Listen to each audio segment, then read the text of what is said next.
Reflections in Time is made possible in part by support from the UNO Alumni Association, fostering a legacy of alumni giving since 1913.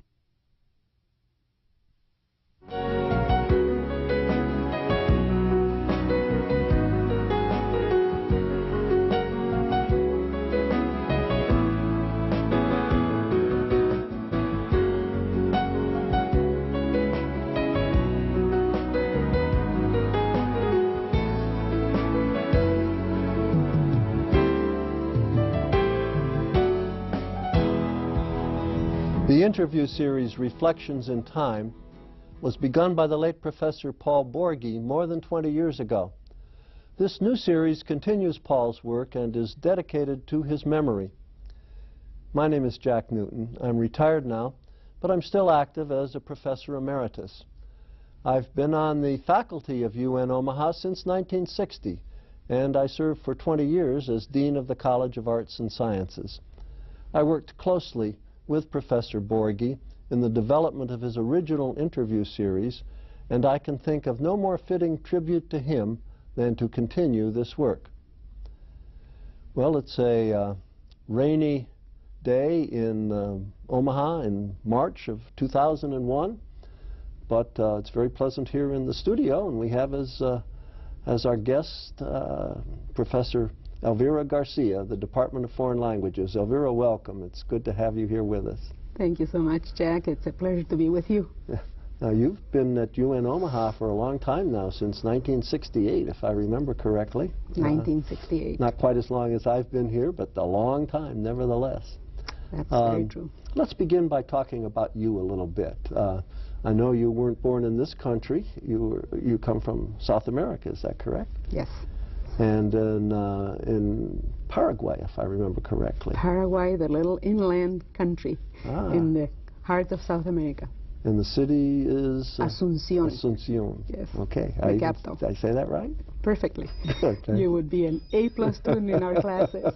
I'll have to do that someday before I... We are still waiting for you. Yes. So you... how long did you live in South America before you came to the United States? 21 years.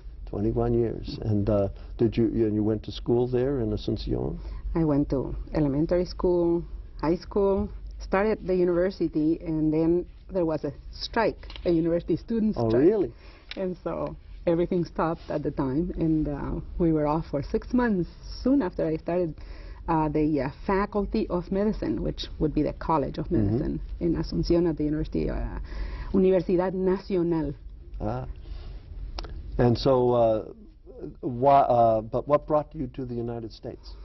Well, it was a scholarship that the University of Wyoming, through acquaintances there, gave to Latin American students. There were 2 per year, and I was very lucky that I received the one. And then I heard, and at the time it didn't mean anything, that I was the first woman who had received it.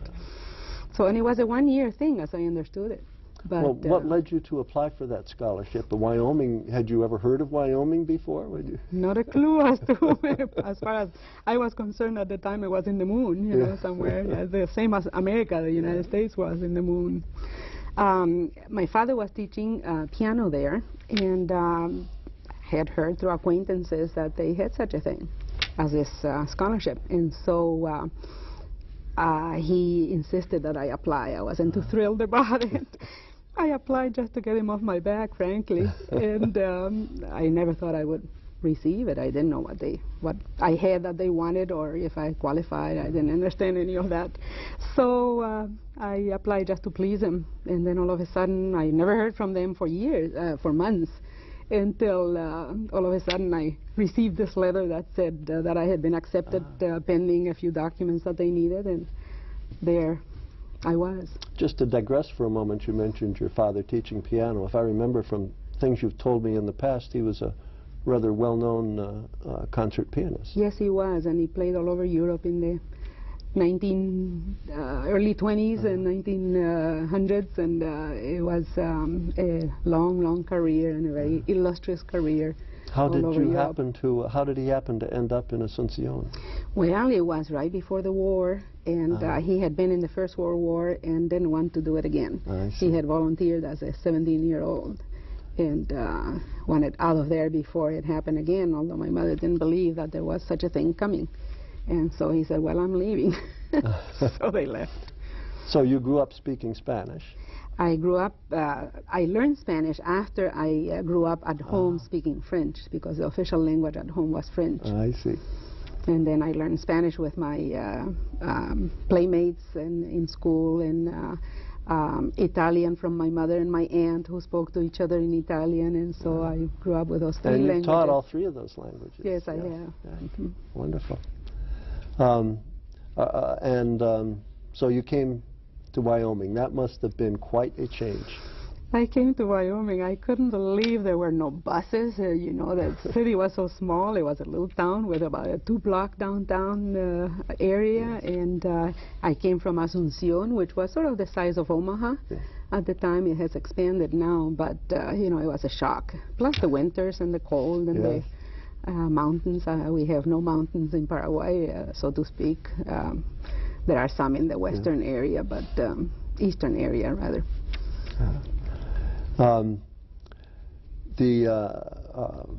The program you took at the University of Wyoming was in what, in Spanish? Was that right? Were you majors? Well, I started in, I didn't know what I wanted, as so many people do here. I took some courses here and there. I took some science courses. The science courses I took at the university, at the medical school, transferred, so I didn't have to retake some of those.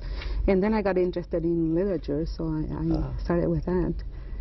And you graduated with a bachelor's degree in 1964? Yes, okay. So did you, you decided not to stay in Wyoming, I guess? Yes, we went to graduate school. My then husband got one of those NDA fellowships that were prevalent at the time. It was a government program, National Defense Education Act. And he got a 4-year fellowship to Kent State University. So we ended up there. He started his PhD in English, and since we were there, I kept on taking courses in the foreign language department. And so Kent State University, and that was that right after you left Wyoming? And you went right from graduating in Wyoming to directly there, yes. I remember we didn't have a penny to our name, and we drove with a car, and you know, the usual. So you did get a master's degree there? I got a master's degree there, yes. And that in Spanish? In Spanish and French. Oh, in both, Spanish and French. Right. Which was kind of unusual at the time, to do a interdisciplinary type of coursework. And I was teaching high school in Ohio at the same time. There was a great scarcity of teachers in Spanish, Spanish teachers. And so although I didn't have a certificate, they allowed me to teach in the high schools. I sort of took some courses that permitted me to continue doing that. And I taught in a little country school far away for 1 semester, replacing somebody. And then I changed to another school and was there for 4 years. And then I taught at the university school, at Kent State University School, for the last 2 years. It was a lot of fun. Do you remember when was it that you decided that you'd like to make teaching a career? When Dr. Adolf Dickman, who was the chair of the University of Wyoming Foreign Language Department, he sort of took me under his wings and gave me a job in the laboratory, the foreign language laboratory, which was really a tape recorder, a reel-to-reel tape recorder. And I was to rehearse with the students, practice with the students exercises in French or Spanish. And I worked with that for the time I was there, and it worked beautifully, and I loved it, and the results were so good, I thought I really got excited about it. So then that's when you decided to make it a career? That's when I decided, yes. Well, lucky for us that you did that. Well, thank you. I have enjoyed every minute of it. Well, let's see, we talked about you teaching in Ohio. Oh, you were in according to some notes I have here, you were for a while in a high school in Twinsburg, Ohio. Twinsburg, Ohio. Interesting Yes. spot. Yes, and I still keep in touch with, excuse me, with the person who was the chair of the department at that time. Yeah. And she still lives in Ohio. And then also, well, no, actually, they moved to Georgia. She was originally from the South.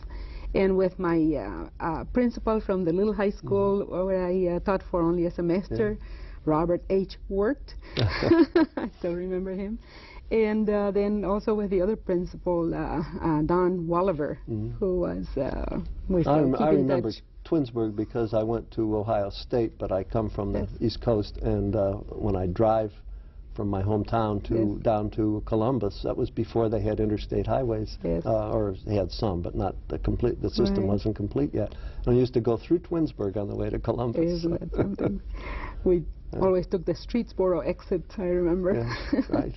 Coming from here. Well, then you came to Omaha, and that was when? The year of the merger. 1968, the year that we switched from being university, the Municipal University of Omaha to being the University of Nebraska at Omaha. Yes, exactly. That was the year. So you were always here when it had the UNO title. You were never here when it was OU, right? That's right. That's right. Although people referred to it for a long time that way. But still referred to it that way, yes.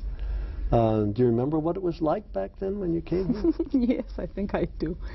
Our department was small. Our department was had a head of the department, not a chair. The university had Quonset huts that were in front of this building, in fact. And it was it was just very, very interesting to see the development that was it much different than what you'd experienced in the other universities you'd seen here in Wyoming and Ohio? No, not really. Because we were a commuter campus. Right, right. That was different. That was the difference, yes. But, and of course I wasn't a student anymore. Yes, so that was a big difference. Well, tell me, how did you happen to come to UNO? What brought you to this university?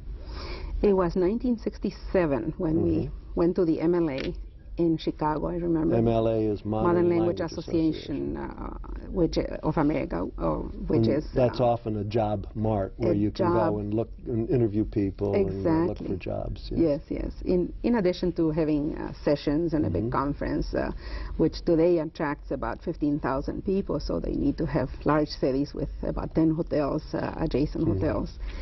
And so we went to that, and we had several interviews, which we were very pleased with, because the job market in English and foreign languages was getting pretty tight already in '67. It had been very easy until then, and all of a sudden it became tight just when we were ready to interview.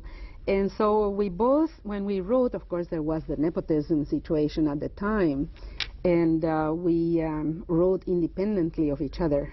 So you couldn't both work in the same institution. Exactly. So we didn't even mention that there was another person available. So my husband wrote to the English departments, and I wrote to the foreign language departments. And there were, of the 30-some letters that we wrote, there were about only 4 that overlapped in the same institution. So we went to those interviews, and the one that worked the best for us was Omaha, and that was Creighton and UNO. And that's how we ended up here. Ah, so you ended up here. I ended up here. I interviewed with Dr. Most. And now, were all your interviews there at the MLA meetings, or did you have to interview on campus here?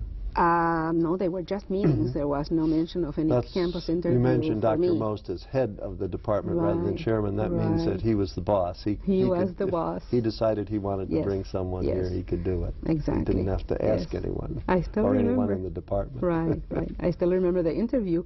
At the time, I don't know if they used to have interviews in the big hall that they have it now, a big banquet room, ballroom. It was in his suite, and it was very scary because I didn't. It was my first time. I didn't have a clue, but it would be like, he was very nice, very pleasant. So But now you're doing that yourself now as goodness. department chair. Yes, can you believe that? I never dreamed that that would happen when I was going through it myself. Yes, and you've been going to the MLA meetings 11 fairly years. regularly to do those interviews because the 11 department's years. been growing. Yes, very much Yes. so. Especially in Spanish. Yes, Yes. exactly. Yeah, it's been very, very exciting, very exciting. Well, when you first came here, what languages were being taught? Really just French, Spanish, and German. French, Spanish, and German. And was there a major in all of There those was a major areas? in each one, yes. Yes. And about how many faculty members were there? I think there were 11 actually, yes. Did all of those have doctoral degrees? No, in fact, it was very interesting that all the men had doctorate, and they were required to have a doctorate, either by the time they came to the department or they should have received it soon after. And when I interviewed, I was told that I didn't have to have it, and that the other women didn't have to have it. So a lot has changed since that time, yes. But I remember very well that changed because I was dean shortly thereafter. Right. Yes. And had to tell people that you have to get doctoral degrees. That's right, that's right. Yes. So when did you, you started work on your doctoral degree close by at the University of Nebraska, Lincoln. Right, right. It was and really I presume the only... that you went there because of its proximity. Exactly, exactly. I mean, Lawrence probably, but I never even considered it. It was too hard. I had 2 small children, and there would have been no way. But it's still a very reasonable program. Oh, You know, yes. it's not, Oh, yes. I thought it was very worthwhile doing that. I had good people there on the faculty. Excellent people. I had an excellent advisor who was very well known in the area of Golden Age, very famous man. Very nice man. I still keep in touch with him. So that was your area of specialization for your doctorate, was Golden Age literature. Golden Age literature. I just loved it. In Spanish, yes. You didn't combine Spanish and French for your doctorate? No, Just I Spanish. didn't. I needed to concentrate on what I could finish in a regular, normal time. Now, was that pretty difficult? You mentioned just now having 2 small children. And teaching full-time, taking care of 2 small children. And I used to cook 3 regular meals at the time, you know, not anymore. And going to the university full-time to finish a doctoral degree. That must have been quite difficult. It was kind of hard, but I was young. It still was a little heavy, but it was doable. Is there anything you can think of offhand where times were particularly difficult, where you had to...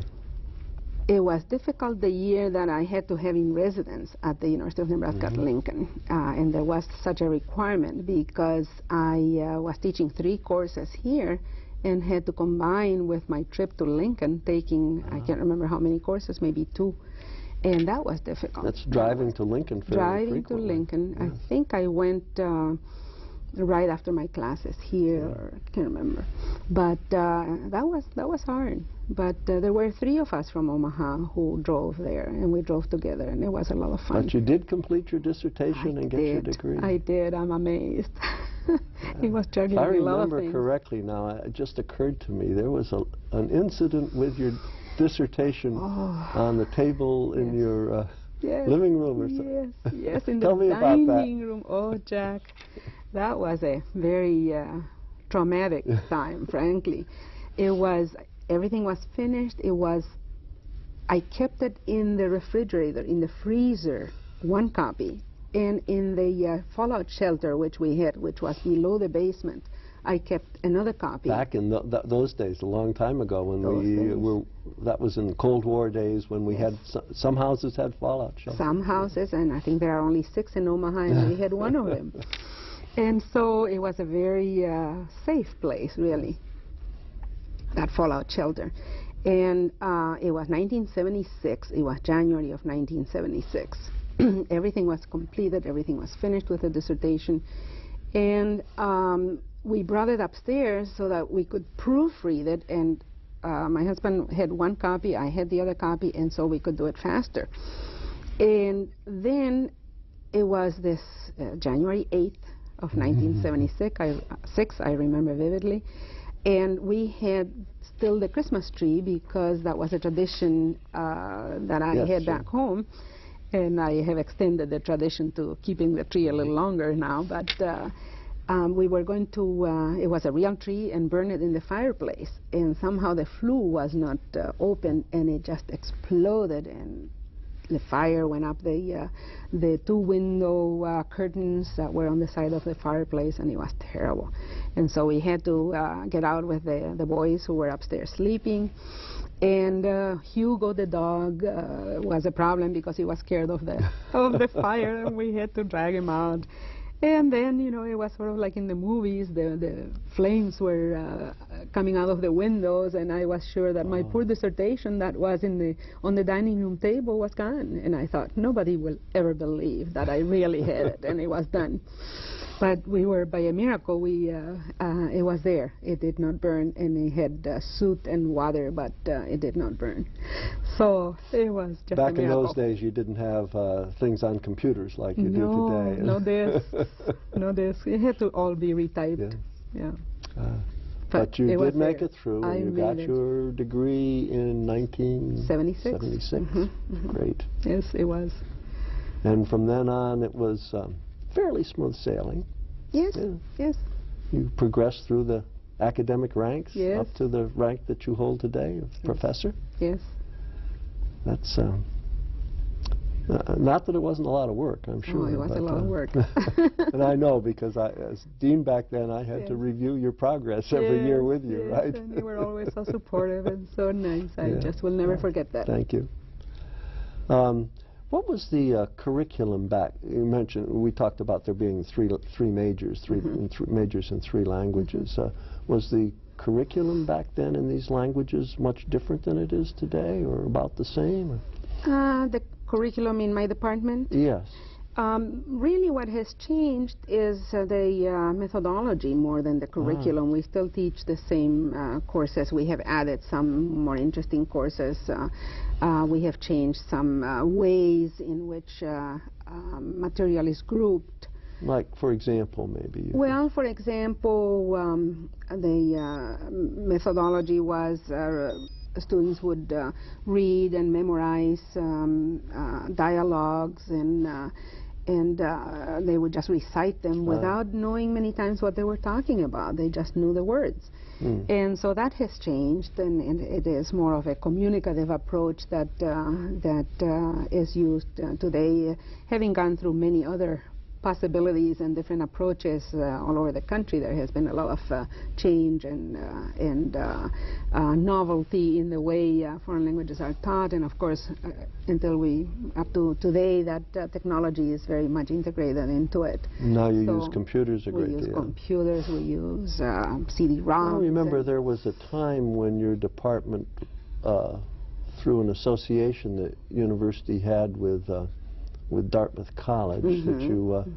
were using some of the techniques that were developed there. Yes, the technique of the Gracias method. John Gracias, who is such a was on national person, television a number of times. Many times, yes. And you know, he came here. He was here on campus, maybe 15 years ago, 20 years ago perhaps. At a conference, Nebraska Foreign Language Conference, and then stayed on an extra day and did a workshop, and broke an egg and tore his shirt apart, and very dramatic. Very flamboyant character. Exactly, and that was his style, to be exaggerating and to bring drama into the classroom. Could other people adapt that style with any success? A lot of people did. A lot of people did. Did you break any eggs? No, I didn't break anything. But you know, I think some styles, some teaching styles, are just very dramatic and very exuberant and so on. And I think we all sort of get transformed into the classroom when we walk in. So the curriculum hasn't changed a great deal, but in the major, but the techniques have. The techniques have, and we have added other courses. We have added courses in business, language, French, German, and Spanish, for instance. And things like that. We mentioned that early on that you have enough proficiency to teach 3 languages. Are you still teaching 3 languages? Unfortunately not, because then I'm getting rusty in the other 2, you know, and there aren't that many people I can speak French with, although we have the Alliance Française here with which you are familiar. And I have taught, in fact, I was hired to teach Spanish and French when I came, and I taught French for 11 years. Then I taught also an Italian course when the person teaching Italian left, and I taught that for 3 or 4 years, and it was a lot of fun. But then Spanish became so popular that we needed all the resources in Spanish to teach Spanish, and so I abandoned the other 2 and taught mainly Spanish.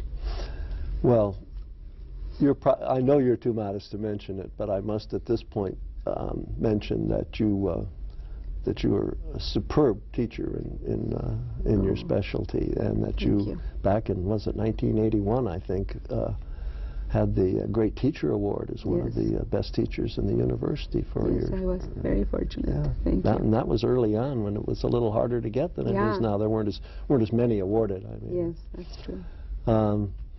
And back in not too long ago, just a few years ago, the Nebraska Foreign Language Association named you as Outstanding Foreign Language Teacher of the Year. Was that 94, I think, wasn't it? Yes. 1994? Yes. And you were a nominee for many, many other awards. I just, there's so many of them, I can't remember them all. But I guess some people are just really great career. Well, I've enjoyed every minute of it, both the teaching and the administrative as well. Yeah. Well, we're talking about teaching. One thing I wanted to mention, or wanted to be sure and include in our discussion, was the summer work that you've done for many years now down in Mexico. Yes. Could you tell us a little about that? Sure, I'll be very happy to do that. In fact, that's how I had an interview with Paul Borghi about a long time ago, yes. And that was 1984 when I started looking into having a program abroad, and they closed it. I was at a conference of the American Association of Teachers of Spanish and Portuguese, a long word, in Mexico City, and went to Cuernavaca because there were many schools there that attracted foreign students, especially American students, to learn Spanish.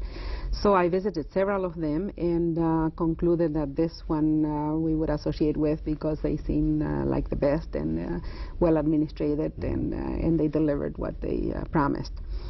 So we started that mainly for teachers, I was thinking. For high school teachers? High school teachers, yes.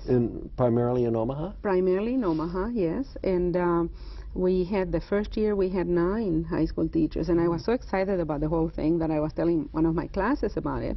And they said, well, can we go too? And I said, well, I don't see why not. So even that time, I had 9 high school teachers, and we had about 5 of our own students here. And that's how it started. And then actually the main bulk of the group is made up of our university students, and also from all over the country, really. People I knew would send their students here with us, and it has reversed, the proportion has reversed itself, and it's mostly university students, and then usually from 5 to 8 high school students every year. I mean, high school teachers who every year. I presume that many of those university students are studying to become high school teachers, though. So a lot of them do, and that was the primary group at the beginning, but now they don't really have to go into teaching if they decide to do this. So this gives them a chance to speak Spanish. Yes. A lot. 24 hours. Right. Do you allow them to speak English? Well, we encourage them not to. Try not. We walk around, and if we spot somebody who says, en español. Oh, that's wonderful. Now, do you think that has, from what you know about it, has that had a marked influence at all in the teaching of languages in Omaha schools? Oh, I think so. You know, the students have such an experience that they can never forget. That kind of contact with native speakers, I'm sure. Native speakers, and they absorb the culture in just that month, you know. and they come back changed, and it's just they have a different point of view, they have a different reality after they come back. They realize that they have so much here that they didn't even notice before. So many of them have been very outspoken about how it has changed them. It has made them more appreciative, more giving, perhaps. It's very nice. When we talk about Spanish, and we have been talking about it as though it's a language, and it is, but you're talking about people learning Spanish in Mexico, but you're from South America, from Asuncion. And is there a difference in the way I mean, there are many versions of English. The English spoken in Australia or even Canada is different than the English spoken in the United States. Is that true of Spanish as well? Sure it is. Sure it is. Everybody understands Spanish from any of those countries, including Spain or any other Spanish-speaking Just country. as we can understand Australians and Canadians and others. And I think the differences are less marked than Australian English, for instance. But we understand everyone, and the Spanish is really the same, pretty much. There are some words that are different in one country from the other, and the intonation could be different from one country to the other. There are mainly the difference come in the vocabulary of food, of cooking, of course, dishes, because each country has its own particular type of cooking. So there are cultural differences. Cultural differences, yes. But the language is pretty much standard. So that really does help then to have the contact with the native speakers in Mexico, even though maybe South American, Central American, Cuban Spanish is different than some of the others. Yes, and some countries, some languages, some Spanish from some countries are a little bit harder to understand because people speak very fast and eat up the words and the endings and so on. But for the most part, everybody understands everybody else. That's interesting. Well, let's go back to talking about you and UNO a little bit more.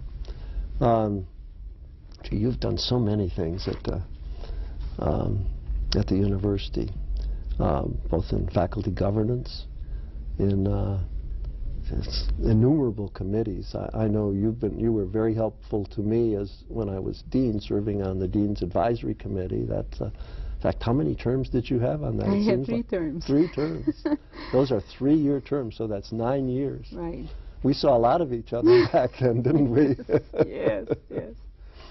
Yes, and I was there one time when we had the merit that was to be evaluated for, I think, 2 years for everyone in the college. It was there was a change of some sort. I don't remember the details, but that was a lot of work for that particular year.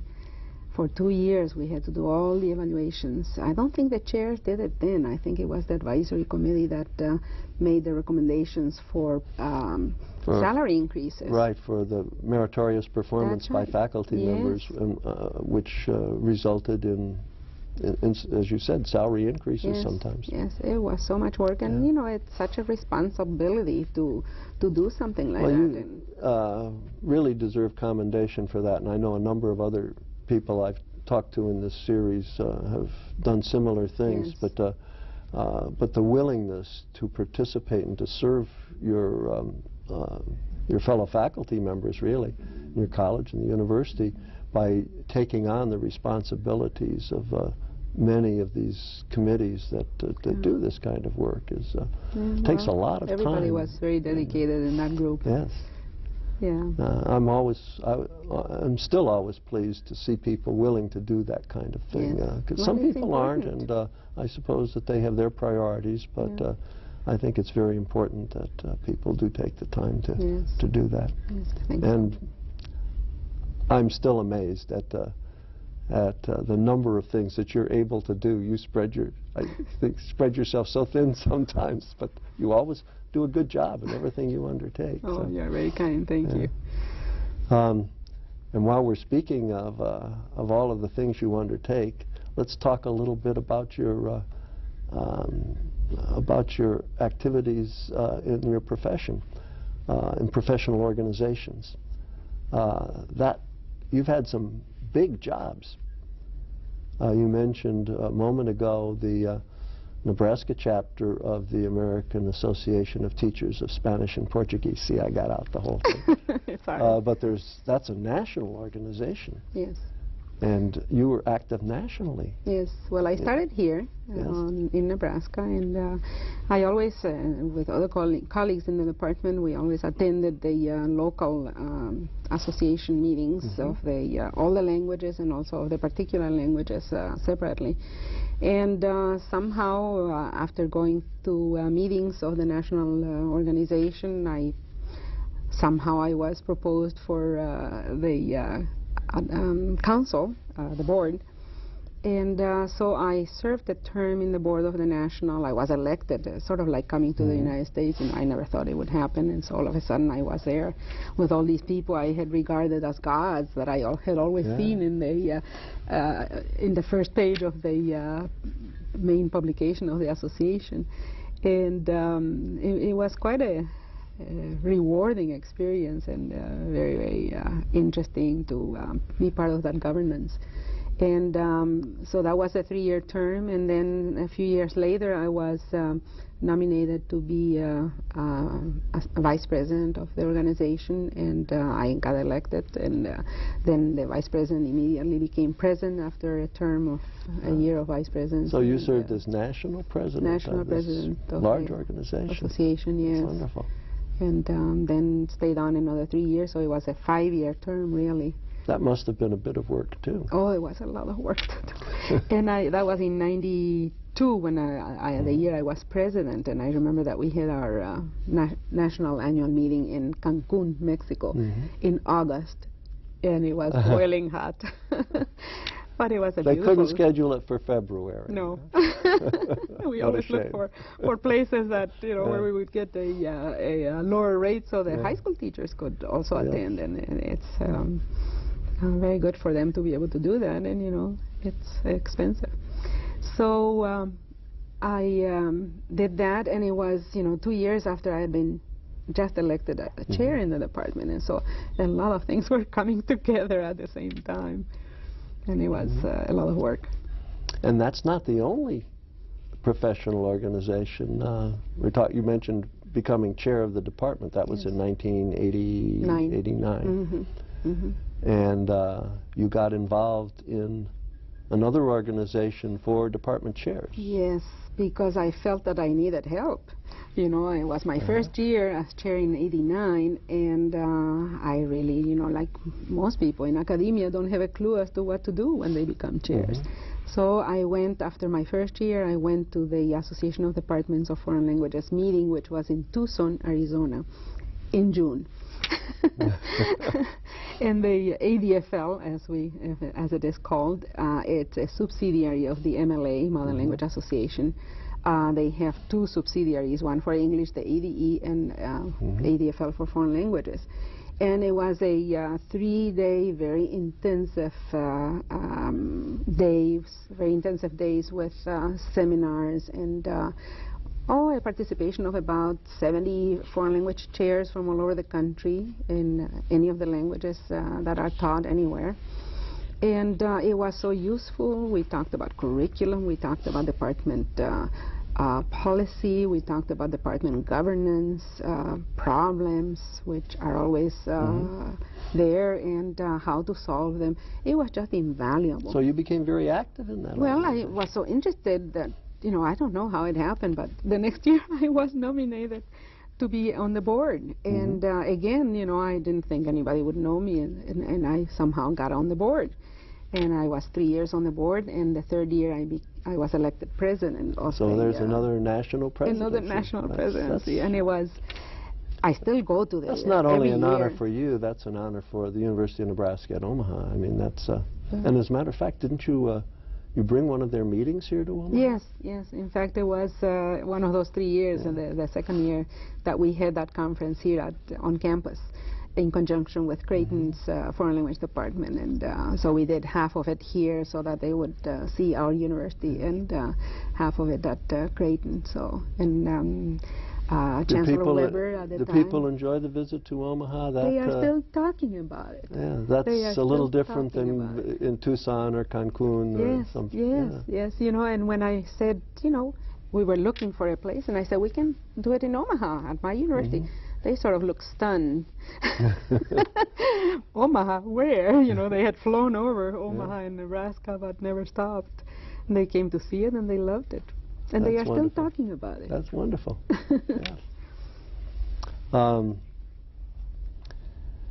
And, oh my goodness, there are just so many things. I'm not sure where to where to continue here because there's so much. But I know that you're outside UNO also. Another professional accomplishment is that fairly recently you've been in demand as an outside evaluator in departments, many different departments around the in colleges and universities around the country. Yes. And it's a lot of fun to do that. Yeah, you know, so you go in and tell them whether they're doing a good job or not, is that it? Well, yes. Yeah. And it's just been a lot of fun. I love to do that, and I think I can help, and I think, you know, as I was just working with another colleague who is at the University of California, Long Beach. She is a professor of French and Italian, and I've known her through this association of ADFL, of department chairs. And we worked together in one place just recently, and the faculty, they hadn't had a lot of new faculty there, a lot of junior faculty, and just the chair who was, had been for a long time. And they didn't know what to make of this thing. And we kept telling them, you know, we are on your side. We are here to help. So whatever you need, we can help with. And so they relaxed, and I think we're fine. But, I mean, it's not a board that oversees or a group that oversees things and makes them do things that they don't want to do. It really is just to help them improve and help them get where they want to get. You've done so many things locally. We've been talking the national picture, but, well, we've mentioned one, Alliance Française. You've served as president of that, I know, and been done a lot to support it and to encourage it. An association of people who like to speak French and like to learn about France and meet regularly. And, you've given your time so freely to so many language and international studies activities. We can't begin to number them all. Oh, and then outside of that, on a statewide level, you've been a member now for, what is it, 2 terms of the Nebraska Committee for the Humanities? Oh, yes, 2 terms. That's appointed by the governor? Well, there is an appointment by the government. Yeah. It's just that your name is submitted, and then there is a committee that selects the members. Yeah.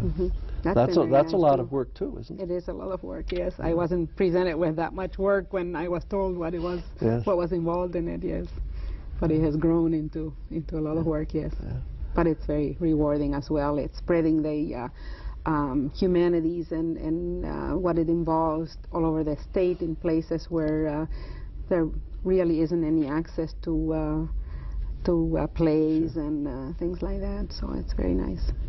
Yeah.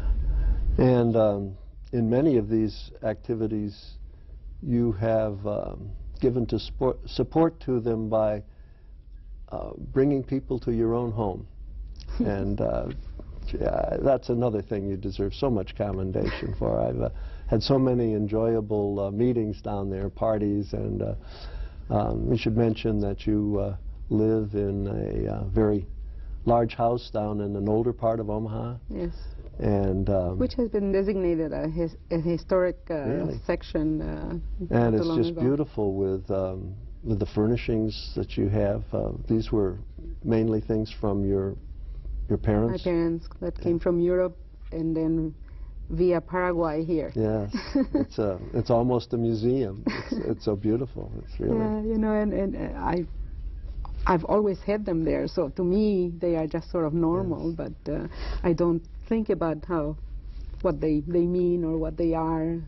It's just well, one like of the things you do is to entertain prospective faculty members, yes. and you've had a lot of those lately mm-hmm. in foreign languages, and I've been invited to many of those parties, and we'll come down and meet with these people, and I tell them this is just a typical faculty house, and all of our faculty people live like this. They don't so believe they come it, because they want to do that. With chicken. But it's really so good of you to do that. It's well, you know, I enjoy it. It's not that I do it for any purpose. I just love to do it, and yes. unfortunately Gordon does too. We talked, let's talk a little bit about changes you've seen on the campus over the years. In students, have you seen any changes in students? We've talked about curriculum a little bit, and that we've talked about the changes you've seen there. But how about students, faculty, any significant changes in either one of those? Have you noticed any difference in the students back in 1968 and the students today? Of course, we have some residential students now. Does that make a difference? I don't know that I have felt that difference yet, or that we have felt it in the department.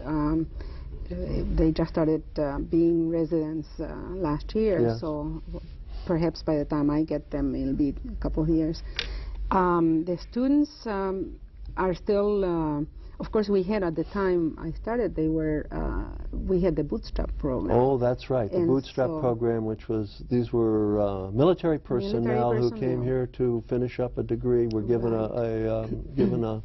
an administrative leave, actually, to come and finish a degree program. Yeah. Mm-hmm.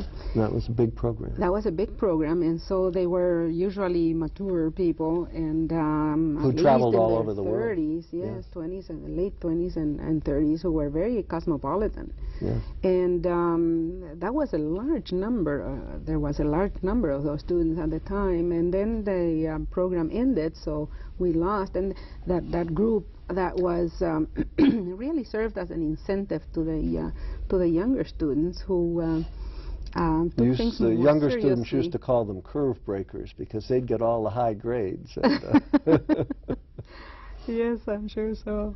They were very industrious and serious. They worked hard because their careers depended on it, and they understood this quite well. That's right, yes. Yeah. In fact, I heard from one of them, he said, "Are you," and he found me on the web or something a few years ago, and he said, "Are you the one who taught me back then?"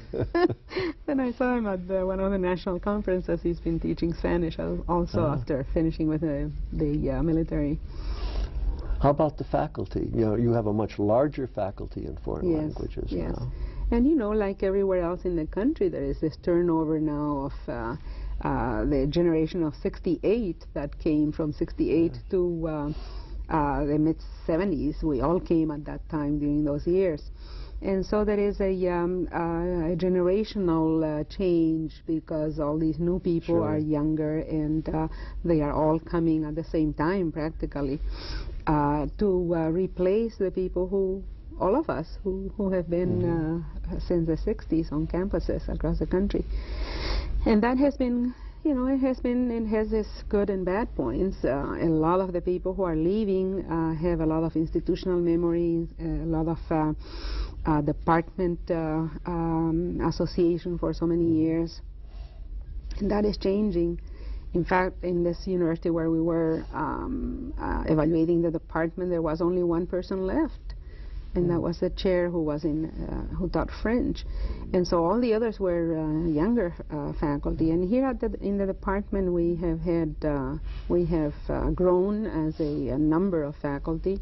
We are 17 now, and the majority is in contrasted Spanish. To what you say, 12 when we you were first came? Yeah, 11 and 11, one 12. more who taught part-time in the And you also mentioned that back when you first came here, not everyone had to have doctoral degrees, that a master's degree was sufficient. That has changed drastically. You cannot get a tenure-track position without a PhD, and a lot of publications, so the expectations have changed a lot. So you're expected to be very active in your field of study. Very active. Much more so than when you first came here. Right. Especially research is essential. No one can get tenure without it, which was not the case in our times. And also, Does that make better teachers? Well, I was going to say, you know, they still have to teach, and I don't know that it makes better teachers, but they have, the demands are different on these new faculty. They have to juggle teaching and good teaching, and of course in a language especially, in languages especially, good teaching is so important because if they don't have a solid base after the first year, it would be very difficult for a student to be able to master the language, or even to get halfway decent in it. So the demands of the new faculty are split between research and doing good teaching, and they manage, and sometimes they even manage to have a family. Well, I hope some of them manage to do the many things you've done and to participate in university governance and other things too. Yes, and they do. They are starting now. You know, the first person that's I hired was in 1991.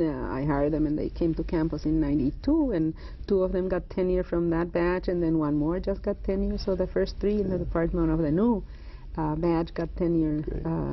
And I know they're good people. Because one thing always struck me in your department is that there was a relationship not just among faculty members, but among faculty members and other teachers of language in the school system. Yes. You've mentioned the Cuernavaca program, where it was originally designed for high school teachers, but not many other disciplines do that, to maintain that sort of relationship. And not many foreign language departments do it either, you know. And whenever we go to these, I go to these evaluations, 5-year reviews of departments, I always tell them that it is so important to have a good relationship with the high school teachers, because our students come from there, and they'll send us our students. I was impressed with that right from the, well, when I first became dean, many years ago, I wanted to get acquainted with all of the different departments, and one of the things I did was to go with you and some other folks to the Nebraska foreign language teachers' and you went all the way to the middle of the state sometimes sometimes with us. But it was fun. I just and there were not just college teachers, although there were many of those, but also high school teachers, and I learned about not just college programs, but high school teaching programs, and it was wonderful. Yes, and we still feel that way, and we still try to keep in touch with that same group. That's great. Yes. We've got a little while left. Is there anything special that you'd especially like to talk about towards the end of our conversation here? You mentioned earlier that you were going to Europe shortly. In a week, in fact. I and 2 colleagues are going to France and Spain, mainly to Spain. That's how it started. We are going to the University of Salamanca, and I've been working on this for a couple of years now. In this, to be part of a consortium of 11 universities, American universities, who will, with the University of Salamanca, have an agreement that our students will go to their university in Salamanca, which is about 2.5 hours from Madrid, and they will take courses there, graduate courses, that will be part of a program in the American universities. And the students will receive a certificate from the Spanish government, the University of Salamanca, saying that they have completed that work there, and that when our students, who hopefully will finish their master's degree in our department, with a plan that we have been also working in for some time now, towards a Master's of Arts in Language Teaching, will receive sort of a dual certificate in the 2 So again, you're working with the schools, working with teachers who and to improve education, not just at the college level, but at the secondary school level as well. That's wonderful. Well, that's where it starts, you know, and even at the elementary school level now. And probably we don't do enough of that in this country. We don't do enough. I have been meaning to write to the I can think of that city west of here, where they are just starting elementary school languages in their program, and I think that's just wonderful. Finally, and we have some places here too. Well, I'm looking forward to hearing more about that program. Oh, I'd love to tell you when it Do you happens. have any idea at this point of how many of our students that might affect? How many might be enrolled in it initially? From what we hear from our students and a survey of the high school teachers, they are very, very interested in having this program coming. It's going to be in French, German, and Spanish, and also in ESOL, English to speakers of other languages. Yes. We have been working with the two linguists in the English department who will be teaching that part of it. So we will have 4 tracks in the MALT, Masters of Arts in Language Teaching. Great. So it's very exciting. We have just a couple minutes left, and I'd like to give you a chance to talk about people. Your memories that you may have of people at the university, faculty, administrators, students, you know, are there any that stand out especially in your mind at this point? You came when Dr. Naylor was chancellor or president. I can't remember which title he had back then. I think president, yes. In fact, I just saw him at some function recently, and he's aged now, but I went and talked to him and told him that he signed my contract, and that was the beginning of my life here and my career here, and he was appreciative that I came and talked to him, and he was one of the first persons, the first administrators that I knew. And then I had a dean for many years who was so supportive when I was just a little faculty member with an MA, and then as you said, as I went through the ranks, that person was continuing to be very supportive, and even after he was dean, I know that I can always run to you and ask you for advice and help if I need it. So that's been just wonderful. And a personal friendship, I think, too, so that's in addition to an administrator. And others in the department, you know, I mean, good and bad things have happened, and I like to focus on the good things, and the old faculty members who have been supportive all along. And well, you came here when Woody Most was head. Yes, yes. And you've had other department heads or chairs. Yes, after that it was chairs. Yes. Right. Tony Young was Tony, chair for a yes, while. Tony always so nice and so honest and supportive. Is just wonderful. And Angela Valle, of course, who is an old colleague of mine from shortly after I came here, she joined us, and it's just been very, very nice. And the new people are rising to that point as well. Well, we're very close to the end now. I want to thank you very much for coming and spending some time with me today. It's been a pleasure. I've had fun. And to our audience, thank you for joining us today in a visit with Dr. Elvira Garcia, longtime faculty member in the Department of Foreign Languages. We've been taking a look at some of the history of UN Omaha as seen through the eyes of the history makers. This is Jack Newton inviting you to join us again in the series we call Reflections in Time. Thank you.